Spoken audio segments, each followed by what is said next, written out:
Hello everyone, welcome back to my channel. তো নিয়ে এলাম তোমাদের সাথে শেয়ার করতে আরও একটা নতুন ব্লগ। আর দেখতেই পাচ্ছ একদম সবাই রেডি হয়ে গেছি। আজকে আমরা এখান থেকে চলে যাচ্ছি শিলিগুড়িতে।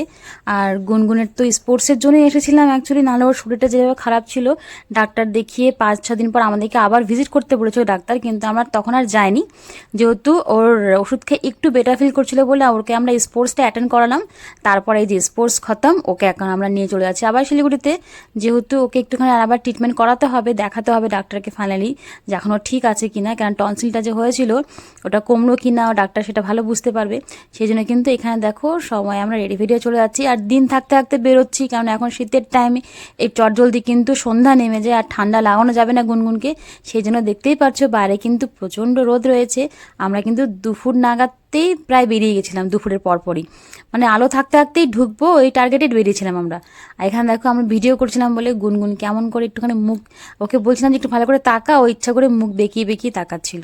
ও এরকমই করে, ওকে যখন বলা হয় যে ভিডিওতে আয় তখন এরকমই ও মুখ টুকুলে এমন এমন করে যে কি বলবো। আর ফটো তোলার সময় পর্যন্ত তাই করা আজকাল শুরু করেছে।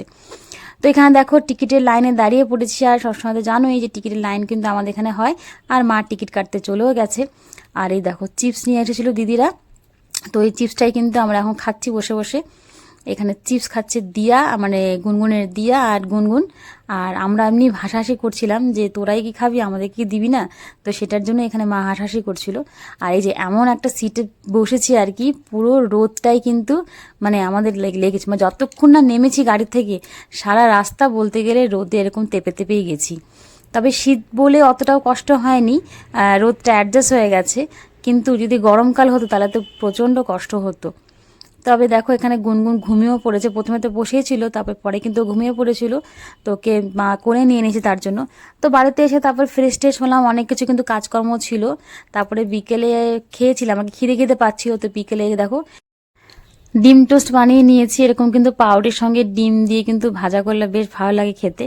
আর যেহেতু মা তো ডিম খাবে না, মানে পোলট্রি ডিম মা খাবে না, তার জন্য মাকে আমি এক্সট্রা করে সেঁকে দিয়েছিলাম রুটিগুলো। অবশ্যই এখানে শুধু মা না, এখানে আমরাও খাবো।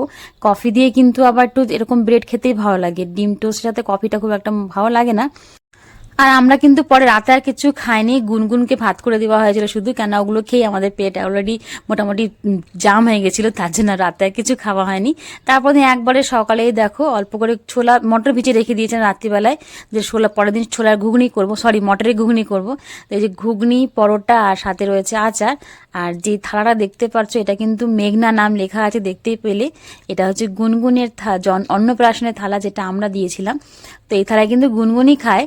তো ও খাবার পরেই কিন্তু আমরা ওই থালাতে খেলাম অ্যাকচুয়ালি, তো সেটাই ভাবলাম তোমার একটু বলে দিই, কারণ এটা কিন্তু গুনগুনের থালা। তো এই দেখো তারপরে দুপুরে রান্না বান্নাতে নেমে গেলাম একবারে। আর অল্প করে ক্যাপসিকাম ছিল, গাজর ছিল, তাই ভাবলাম মঞ্চ একটু ভাতটাকে ফ্রাইড রাইস বলা যায় না অবশ্য, কেন ফ্রাইড রাইসের চাল নয় এটা, নর্মাল যে বাড়িতে চাল থাকে সেই চাল দিয়ে ফ্রাইড রাইসটার মতো বানিয়ে নিয়েছিলাম। আর এখানে দিদি করছিল তেলের তরকারি, আর সাথে ছিল ডিম সেদ্ধ হচ্ছে, দেখতেই পেলে। তো এখানে একটুখানি পরে কিন্তু আমরা যে ডিম সেদ্ধ, কলা, আপেল নিয়ে নিয়েছি, গুনগুনকেও ডিম দিয়ে দিয়েছি। এখানে আমার রয়েছে, দিদিরও রয়েছে অবশ্য। দুটো কলা আমি একা খাচ্ছি না, দিদিকে দিয়েই খাবো, কেননা সকালে যেহেতু টিফিন করার পরে তারপর হিসেবে খিদে পায় না। তাও ফল টল না মোটামুটি চেষ্টা করতে লাগে দুপুরের আগে খেয়ে নেওয়াটাই ভালো। তো যখনই ফল খাই তখন দুপুরের আগেই আমি খেয়ে নিই। তো তার জন্য এখানে দেখো দিদি আর আমি ভাগ করে খাবো এটা। আর এখানে দেখো ওভারঅল তোমার সাথে দেখিয়ে দিই কী কী রান্না হয়েছে। তোরা দেখতেই পেয়েছিলে ফ্রাইড রাইস করা হয়েছে, ঘরোয়া ফ্রাইড রাইস, আর সাথে রয়েছে মাছ কষা আর তেলের তরকারি। তবে তেলের তরকারিটা আমরা খাইনি, তেলের তরকারি খেতে পাইনি, কারণ ফ্রাইড রাইস আর তেলের তরকারি তো যায় না। তবে করে রাখা হয়েছে, কারণ মাছের তেল কিন্তু বেশি বাসি করাটা ভালো না, তাই টাটকা টাটকি মাছের তেলটা খাওয়াটাই ভালো, সেই জন্য করে রেখে দিয়েছি। আর এখানে দেখো গুনগুনও খেতে বসে গেছে। আর গুনগুন কিন্তু এমনি এরকম ফ্রাইড রাইস বলো, বিরিয়ানি বলো, এগুলো খেতে খুব ভালোবাসে। ও নর্মাল মাছের ঝোল ভাত বা মাছ মাংস এগুলো একদম পছন্দই করে না। ও শুধু ভাত যদি দাও ওকে, ও ভাতও খেতে ভালোবাসে, শুকনো ভাতই বেশি ভালোবাসে খেতে। আর এখন হালকা করে যদি ভেজে দেওয়া যায় তারা তো বেশি ভালোবাসে। তো এখানে দেখো মাও খেতে বসে গেছে, এখানে আমি আমারটা নিয়ে নিচ্ছি। আর যেহেতু দিদি গুনগুনকে খাওয়াচ্ছিল তার জন্য কিন্তু দিদিরটা একটু পরে খাবে। তো যাই হোক আজকের ব্লগটা একদমই ছোট একটা ব্লগ শেয়ার করলাম। তো তোমাদের সাথে আরও অনেক ব্লগ শেয়ার করার বাকি রয়েছে। আমরা কিন্তু পরে আবার মার্কেট গেছিলাম, তবে সেটা আর আজকের ব্লগে শেয়ার করছি না, তোমাদের সাথে সেটা আমি নেক্সট ব্লগে শেয়ার করব। তো যারা এখনও পর্যন্ত সাবস্ক্রাইব করনি আমার চ্যানেলটাকে, তো তোরা প্লিজ চ্যানেলটাকে সাবস্ক্রাইব করে পাশে থেকো, আর বেল আইকনটাকে অন করে রেখো, তাহলে যখন আমি ভিডিও পোস্ট করব তোমাদের কাছে সেটার নোটিফিকেশান চলে যাবে। তো এখানে কিন্তু আমাদের খাওয়া দাওয়া চলছে, দেখতেই পারছো অবশ্য। আর এই যে পেঁয়াজ দিয়ে কিন্তু বেশ ভালোই লাগে, আর পেঁয়াজটা খাওয়াও তো ভালো। আর এখানে নিয়ে নিয়েছি অল্প করে বিট, টমেটো আর লঙ্কা। তো এটাই ছিল আমাদের দুপুরের খাওয়া দাওয়া। ও এখন অবশ্য বাকি আছে, এখন কিন্তু শেষ হয়নি, কেউ কিন্তু চলে যেও না।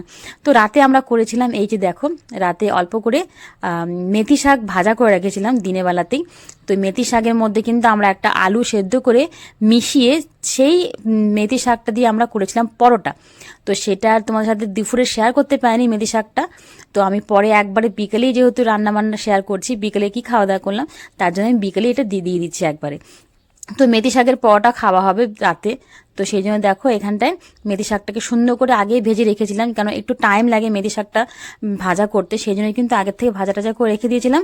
খালি পরে মানে রাতে যখন ভাজা মানে বানানো হয় পরোটাগুলো, তার আগে একটা আলুকে সিদ্ধ করে ভালো করে এই যে মেথি শাকের সাথে সেটাকে ভালো করে মিশিয়ে নিয়েছিলাম। আর মেথি পরোটায় কিন্তু এইভাবে যদি একটা আলু যদি মেস্ট করে যদি মিশিয়ে দেওয়া যায় না সিদ্ধ করে, তাহলে কিন্তু মানে মেথি পরোটাটা খেতে বেশি ভালো হয় আরও, যেটাই দেখলাম। তো যাই হোক, এখানে দেখো মা তো এইভাবেই বানায়, মানে 3 কোনা করে শেপ দিয়ে বানায়। আর যেভাবে মুড়ানো হয় সেই মুড়ানোটা শেয়ার করতে পারলাম না। তো যাই হোক, যদি কোনো সময় অন্য সময় মা বানায় তো অবশ্যই সেটা শেয়ার করব। তবে এইভাবে পরোটাগুলো বানালে কিন্তু একদম বেরোয় না, ভেতরেই থাকে, আর সব জায়গাতে পুর ভরা থাকে। তো তোমাদের সাথে সেটা অবশ্যই দেখাবো, দাঁড়াও। তো এই দেখো একটা পরোটা হয়ে গেছে। তো দেখো সব জায়গায় কিন্তু এখানে মেথির যে পুরটা রয়েছে, মেথি শাকের পুরটা, সেটা কিন্তু দেখা যাচ্ছে। তবে গোল করে যদি পরোটা করা যেত তাহলে কিন্তু এরকম সব জায়গায় কিন্তু এরকম পুরটা থাকে না।